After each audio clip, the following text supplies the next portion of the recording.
말씀은 히브리서 11장 23절에서 29절 말씀입니다.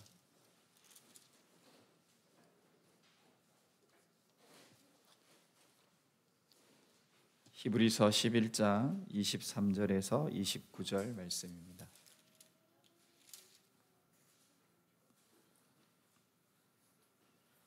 네, 제가 먼저 읽고 우리 29절은 합독하겠습니다. 믿음으로 모세가 낳았을 때 그 부모가 아름다운 아이임을 보고 석 달 동안 숨겨 왕의 명령을 무서워하지 아니하였으며 장성하여 바라의 공주의 아들이라 칭함받기를 거절하고 도리어 하나님의 백성과 함께 고난받기를 잠시 죄악의 낙을 누리는 것보다 더 좋아하고 그리스도를 위하여 받는 수모를 애굽의 모든 보화보다 더 큰 재물로 여겼으니 이는 상 주심을 바라봄이라.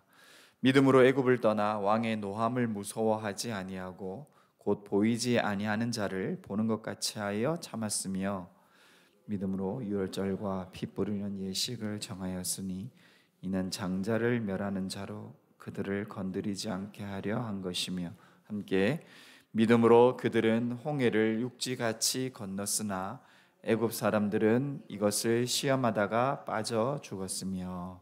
아멘. 네, 함께 한 번 더 기도하겠습니다. 하나님 아버지, 예배로 나아가고 있습니다. 우리의 신앙 고백, 우리의 찬양, 우리의 설교, 우리의 축도, 우리의 주기도문까지 하나님을 영화롭게 하는 예배의 시간 되게 하여 주옵소서.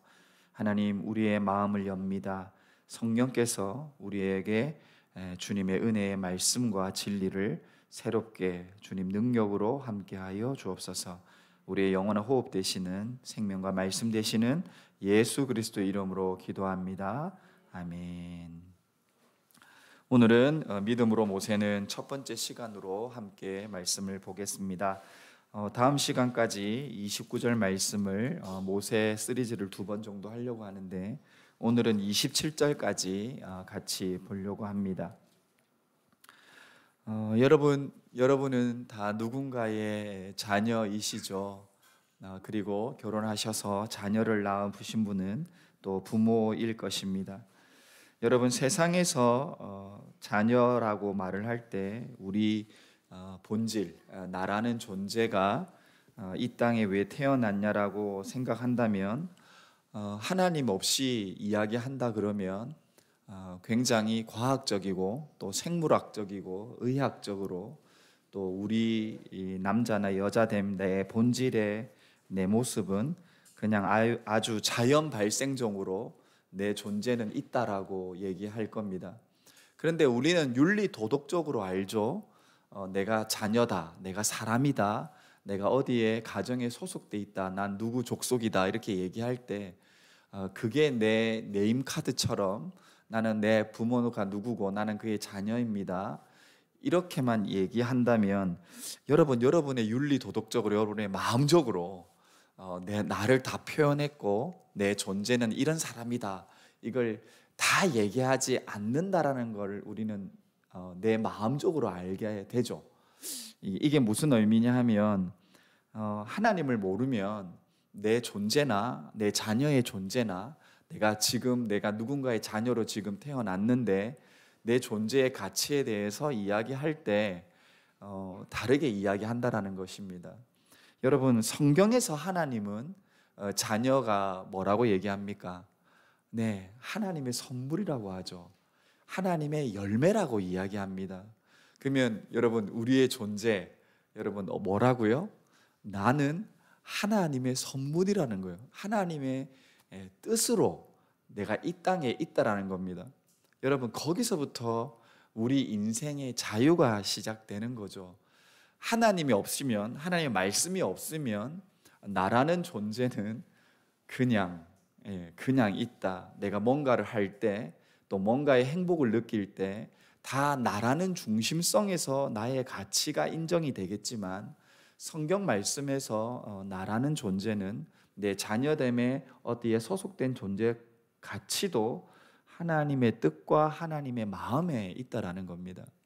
여러분 성경에서 하나님의 뜻이 나올 때마다 꼭 기억하십시오. 하나님의 뜻은 선하시고 기뻐하는 뜻이라는 겁니다. 여러분 우리가 저도 그래요. 맛있는 음식을 먹을 때 굉장히 행복합니다. 그런데 하나님은 우리에게 그러는 거예요. 너의 존재는 내가 너를 볼 때마다 너무 선하고 너무 기뻐하는 나의 뜻이 있다. 나의 그 가치 때문에 너의 존재는 가치 있다라는 겁니다.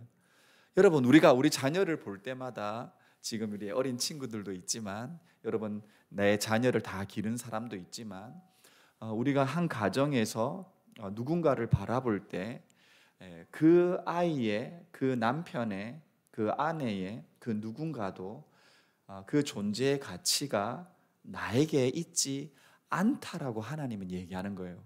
이 자녀는 이 모든 관계 이 사람은 누구에게 있다? 하나님의 선하신 뜻에 있다라는 겁니다.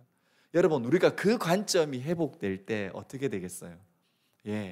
때로는 기쁘더라도 때로는 슬프더라도 때로는 진짜 누구에게 얘기하지 못하는 고난 속에서도 하나님의 뜻을 바라볼 때 한 영혼은 그 믿음 안에서 자유를 얻게 된다라는 것입니다.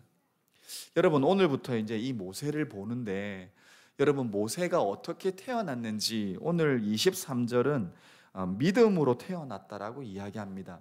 여러분 우리 한번 성경의 구약으로 과거로 한번 돌아가 봅시다. 모세가 태어날 때 그 모세의 이스라엘 백성은 어디에 살고 있었죠?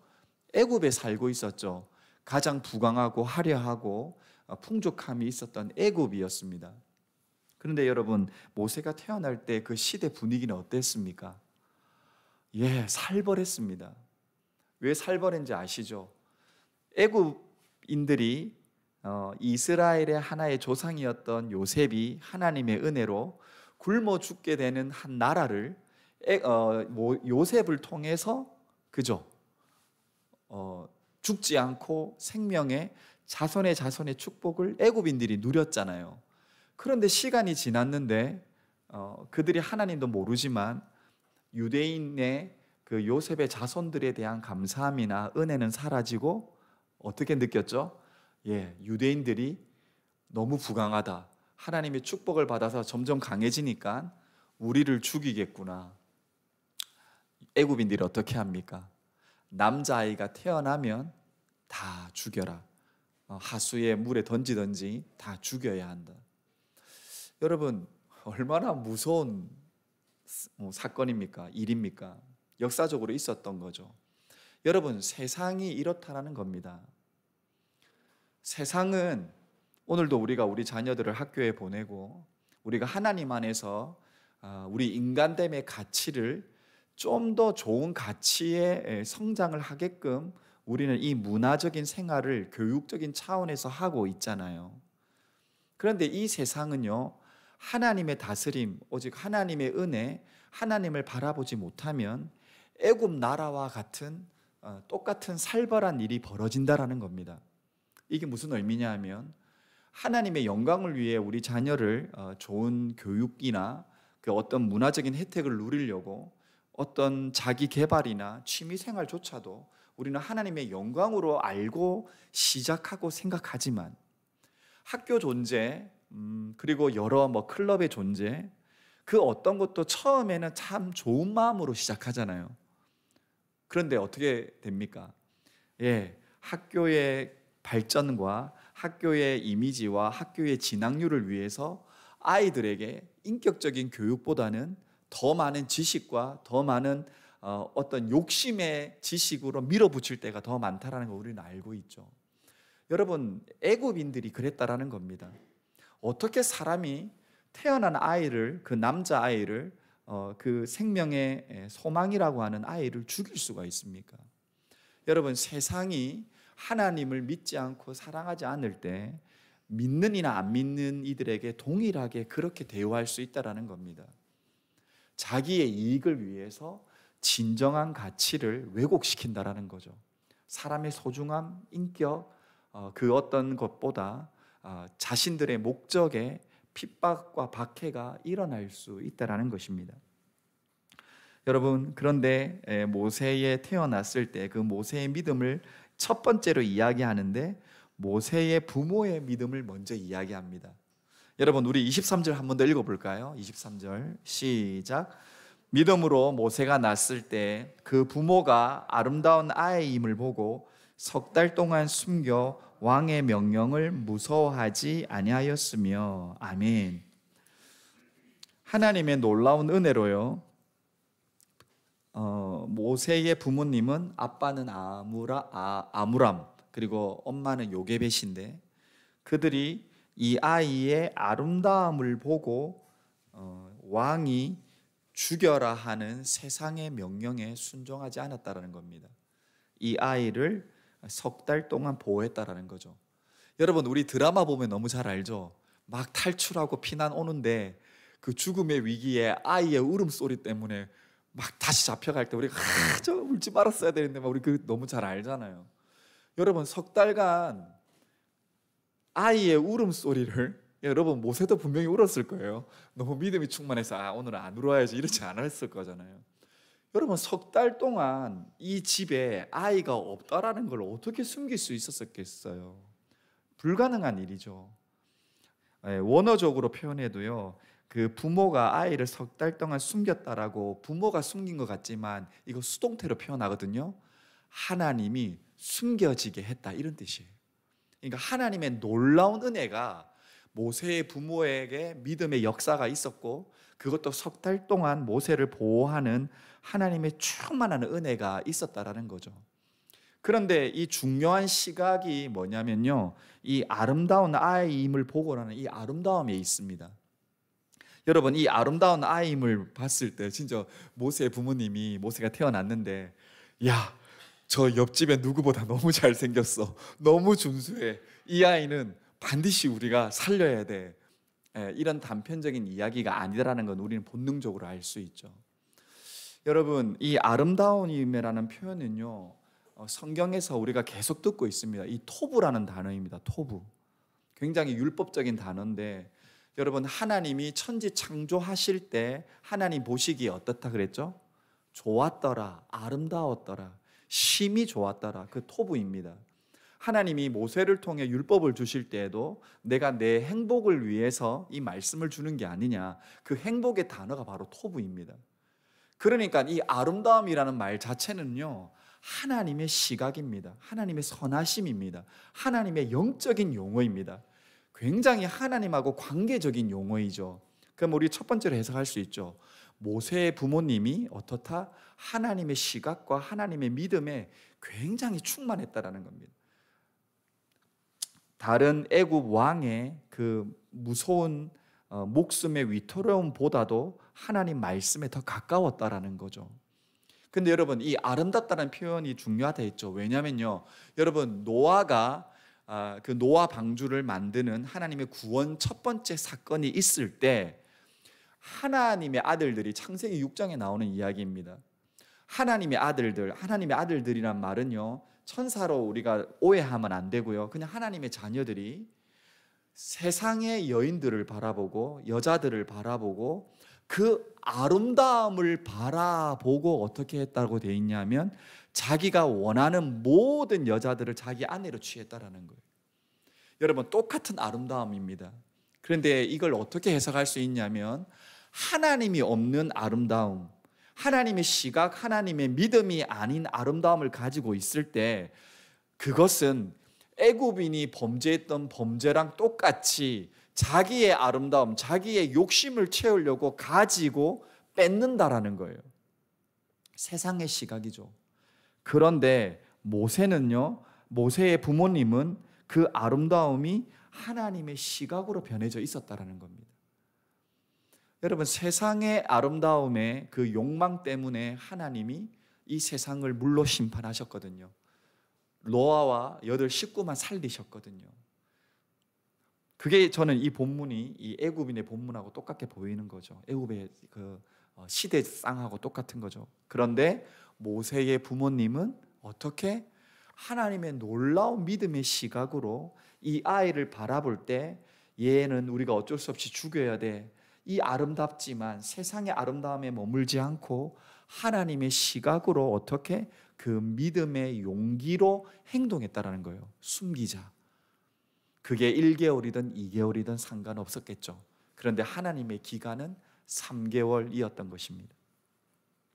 여러분, 구원의 은혜는 이런 것입니다. 우리가 우리의 태어남의 그 가치성의 믿음이 우리 안에 예수로 회복되면 우리는 우리의 믿음이 나로 끝나는 것이 아니라 내가 그 누군가에게 생명의 구원의 그 용기를 발휘할 수 있다라는 거죠. 여러분, 그걸 우리가 말씀을 통해 알 수 있습니다. 구약에서는 이 믿음의 용기가 어떻게 드러났는지 여러분 많이 보셨죠? 다윗이 어떻게 골리앗 앞에 설 수 있습니까? 어떻게 그 수많은 사사들이 쓰임받을 수 있었겠습니까?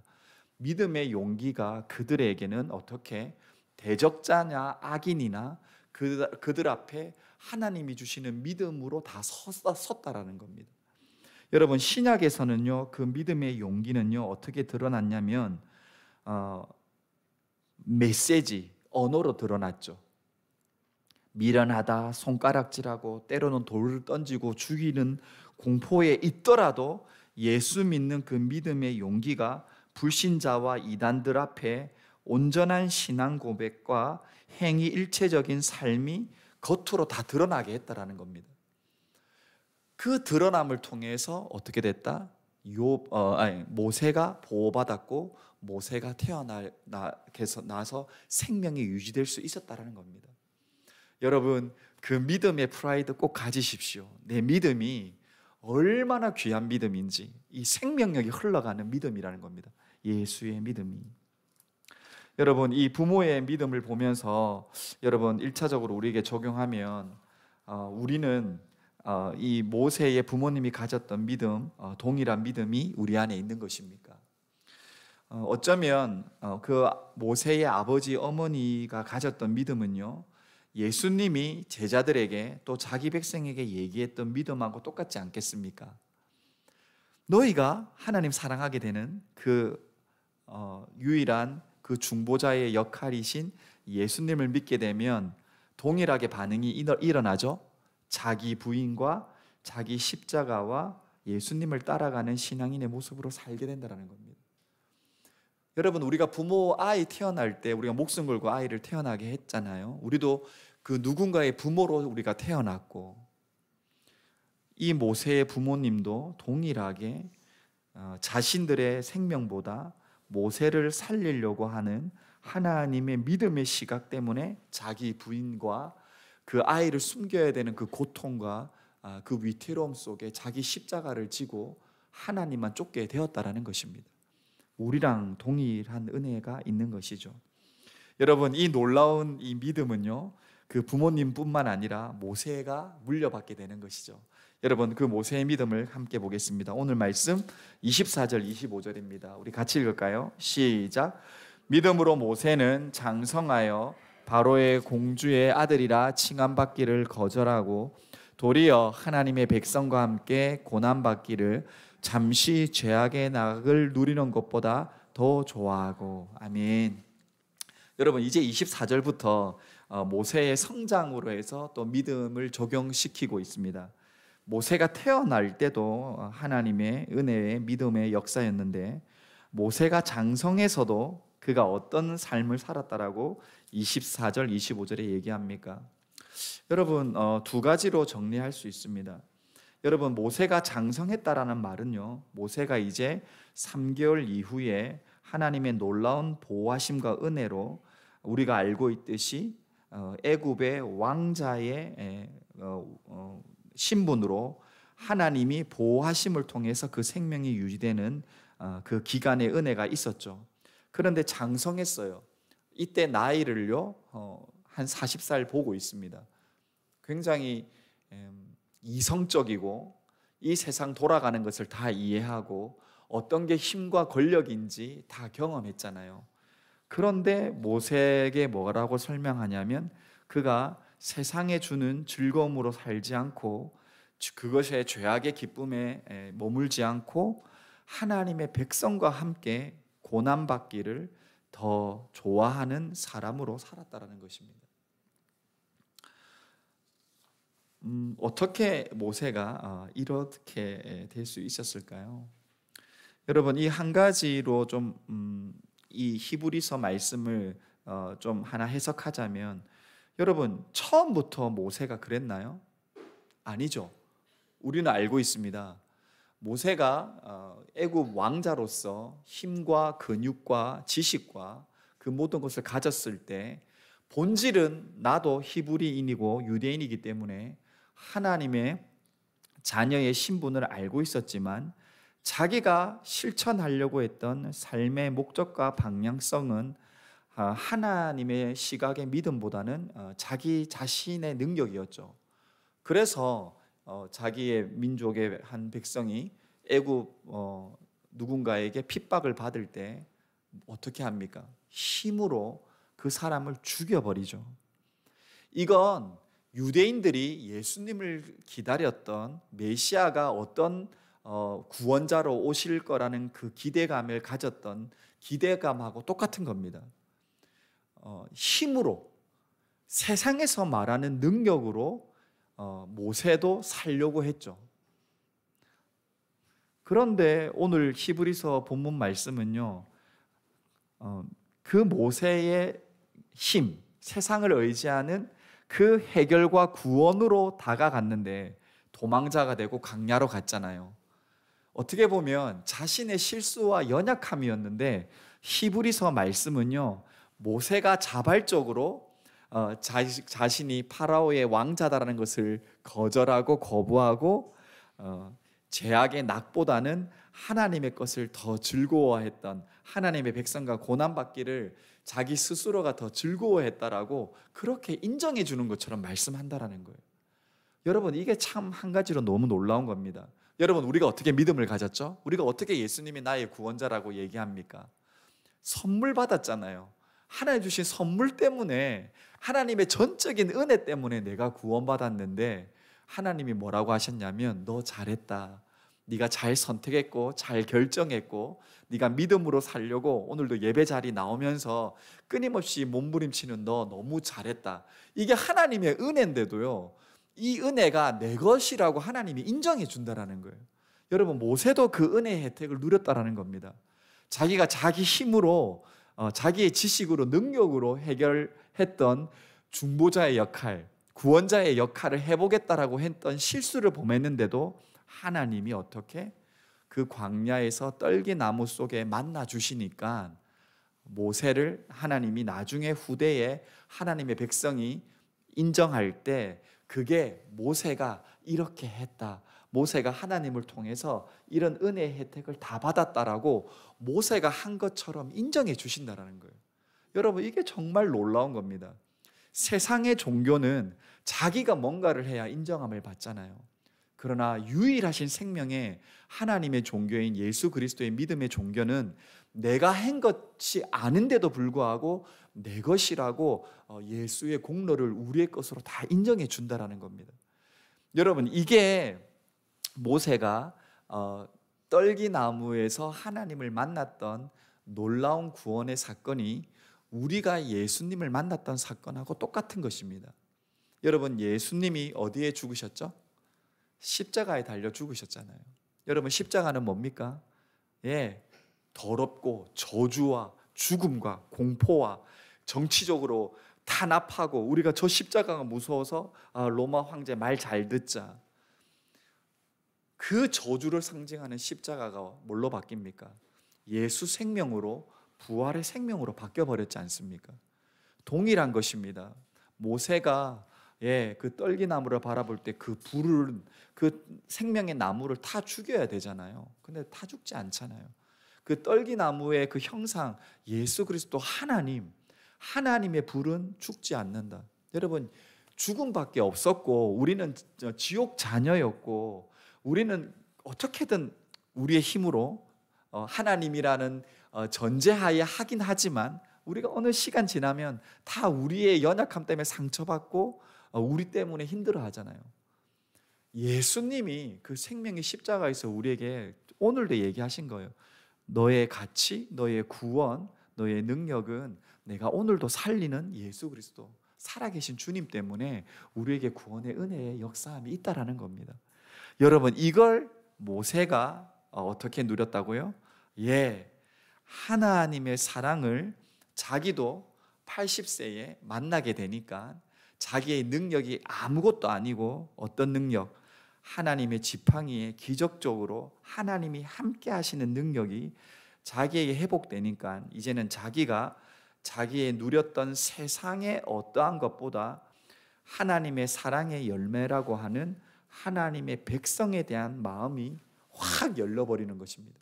하나님의 사랑이 하나님의 백성의 가난함과 부족함과 연약함을 하나님의 마음으로 다 품게 된다는 거예요.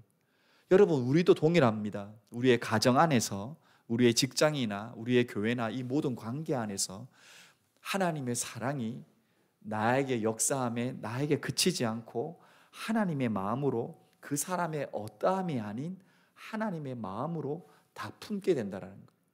용서하고 이해하고 하나님의 시각으로 그의 고난을 나의 고난처럼, 그의 아픔을 내 아픔처럼 다 감당하게 됐다라는 거죠. 바울이 얘기했던 그 고난이 오히려 나에게는 명예고 기쁨이고 소망이로 다 바뀌는 거죠. 죄악의 맛이 결코 모세를 흔들 수 없다라는 것이었습니다. 더 좋아하게 된 거죠. 그래서 26절을 이렇게 얘기합니다. 우리 26, 27 같이 한번 읽을까요? 시작. 그리스도를 위하여 받는 수모를 애굽의 모든 보화보다 더 큰 재물로 여겼으니 이는 상주심을 바라봄이라. 믿음으로 애굽을 떠나 왕의 노함을 무서워하지 아니하고 곧 보이지 아니하는 자들을 보는 것 같이 하여 참았으며. 아멘. 보이지 아니하는 자를 보는 것 같이 하여 참았으며. 여러분, 26절 27절은요 모세의 인생의 마지막을 우리에게 이야기합니다. 그의 인생의 과정 속에서도 하나님의 만남이, 예수 그리스도의 만남이 자신의 모든 것의 가치를, 그 즐거움을 변화시켰죠. 25절까지는요 인격적인 변화입니다. 그의 즐거움이 인격적으로 바뀌었죠. 그런데 26절, 27절은요 저는 이렇게 제목을 붙였죠. 인생이 변화됐어요. 인생이 변화됐다는 말은요 인생의 방향성이 변화됐다는 겁니다. 27절에 보면 애굽의 바로 왕이 여러분 얼마나 무서웠을지 우리는 잘 몰라요. 그런데 모세가 하나님을 만나도요 하나님, 난 말 못합니다. 나는 말도 못하고 능력도 없습니다. 제발 어떻게 해야 됩니까? 하나님이 기적을 다 보여주잖아요. 지팡이 던져봐라, 네 손에 문둥비 넣어봐라, 빼봐라. 누가 창조냐? 누가 너의 질병이나 치유자냐? 하나님이요 모세한테도요 끊임없이 다 보여주시고 가르쳐줬어요. 그 두려움을 없애주셨죠. 그러니까 모세가 자기 인생 마지막에 어떻게 합니까? 자기 민족을요 하나님의 능력으로 출애굽시켰다는 거예요. 인생의 변화가 뭐냐면요 사명과 소명의 변화입니다. 여러분, 우리는 알고 있죠. 젊었을 때 사명과 소명이 중요하지 나이 들었을 때 내 사명과 소명 또 있나 우리가 뭐 실제적으로 잘 안 느껴지잖아요. 그런데 모세의 인생은요 그 마지막까지 하나님의 사명과 소명이었다는 겁니다. 그걸로 인해서 어떻게 세상의 관점에서 왕의 무서움도 아닌 무엇으로 보이지 아니하는 자를 보는 것 같이 했다라는 겁니다.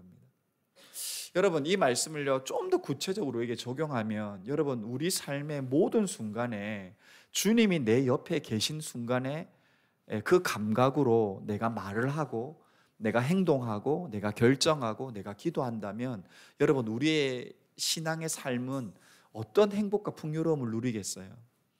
여러분, 우리가 힘든 이유, 우리가 예수 믿고 아파하는 이유, 우리가 절망하는 이유가 있다라면요 어쩌면 예수님이 주시는, 예수님이 성경에서 말하는 그 행복감하고 내가 멀어질 때 우리는 더 많이 상처받는 거예요. 오늘 말씀을 통해서 뭐라고 하냐면 네가 예수 믿는 믿음, 그 실제성이 영적으로 눈에 보이지 않는 분을 모세조차도 어떻게 했다? 보는 것 같이 했다라는 겁니다. 보는 것 같이. 그 믿음이.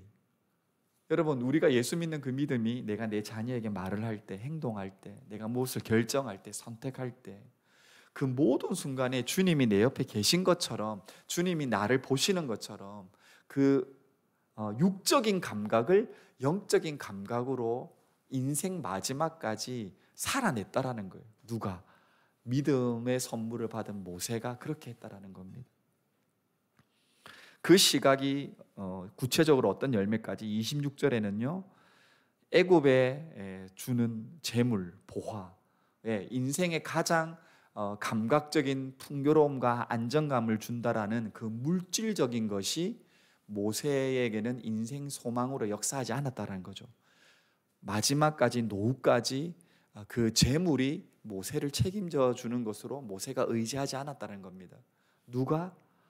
믿음이, 예수님이 모세의 인생의 전부였다, 이렇게 얘기하는 거죠. 예수님이 얘기한 것처럼, 우리 신약에서 본 것처럼 사람이 그 재물과 하나님을 겸하여 섬길 수 없다라고 했습니다. 계속 제가 나누고 있는 설교죠. 하나님 믿는 믿음이 우리 안에 성령으로 역사하면 우리의 물질적인 것, 우리의 시각적인 것, 우리의 육적인 것도 다스림을 받게 되는 거죠.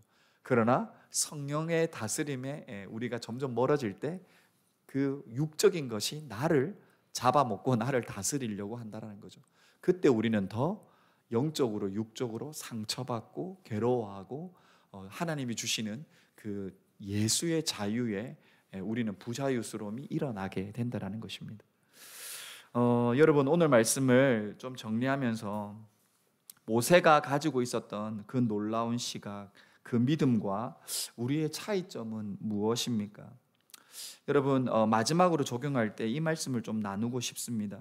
여러분, 26절에 보면요, 모세가 이렇게 견디고 이런 인생의 믿음으로 살 수 있었던 어떠한 이유를 얘기하는데, 상 주시는 이심을 바라봤다라고 이야기합니다. 여러분, 어떤 상을 바라보고 계십니까? 주님을 만날 때 무엇을 기대하고 있습니까? 여러분, 이 말씀을 좀 우리가 깊게 해석하고 바라보면, 모세는 이 땅에서, 그 부모도 그랬지만 이 땅의 의식주, 이 땅의 그 모든 문화적인 혜택, 우리가 누려지는 그 모든 것이 뭐 취미, 여행, 아니면 뭐 내 시간, 뭐 관념적, 비관념적, 우리가 인지하고 있는 그 모든 요소들에 있어서 어떤 시각이 있었냐면요, 소유의 문제로 봤다라는 거예요. 소유의 문제로. 모세는 세상의 것이 주어졌을 때 그것이 나의 행복이 아니다라고 했다라는 거예요. 누가 자기에게 상 주신다? 하나님이 나에게 뭔가를 준다라는 거예요. 하나님만이 나의 그 무엇을 채웠다라는 거예요. 그게 이 히브리서에서는요, 모세가 하나님이 주시는 상을 바라봤다라는 거죠. 여러분, 꼭 기억하십시오. 우리의 유일한 상은요, 예수 그리스도이십니다. 예수 그리스도. 예수 그리스도의 상이 내 안에 있을 때 저는 이걸 이렇게 좀 표현했습니다. 내가 예수를 소유했는가? 여러분, 이건요, 역으로 이야기할 수 있습니다. 내가 예수님을 소유했다는 말은요, 예수님이 나를 소유했는가, 이 문제입니다. 왜냐하면 우리는 예수 믿기 전까지 어떤 상태이기 때문에, 소유는 내 욕심, 소유는 내 죄악의 맛, 소유는 나는 사단을 따라가기 좋아했던 나, 아예 우리라는 것은 없었다라는 거죠. 하나님의 긍휼과 양심의 그 은혜 때문에 하나님을 몰랐을 때 그냥 나의 가치성으로 살아갔는데, 그런데 예수님을 믿고 난 뒤에 내가 예수를 소유하게 됐다라면 이제는 예수님이 나를 100% 소유하셨다라는 겁니다. 그 소유가 어떻게 했다고요? 세상에서 주는 어떠한 것도 나의 목적으로 역사하지 않았다라는 거죠. 그래서 어떻게? 우리의 가정의 인간적 관계도, 나의 육적인 그 어떤 소유의 관계도 예수님 안에서 자유를 얻어지게 되었다라는 것입니다. 여러분, 그런 것입니다. 우리 예수 믿는 사람들, 하나님의 자녀들은요, 모세가 살았던 그 믿음의 결과처럼 완성을 추구하고 완벽을 추구해서 뭔가를 향해서 가는 사람이 아니라 예수로 추구되었다라면, 예수로 소유되었다라면, 내가 예수님의 소유가 되었다라면 우리는 그 다음의 인생은 나의 사명과 소명, 나의 시간도, 나의 세월의 나이도 하나님의 소유와 하나님의 인격과 하나님의 성품의 그 인생으로 내가 기쁨을 누려지게 된다라는 것입니다.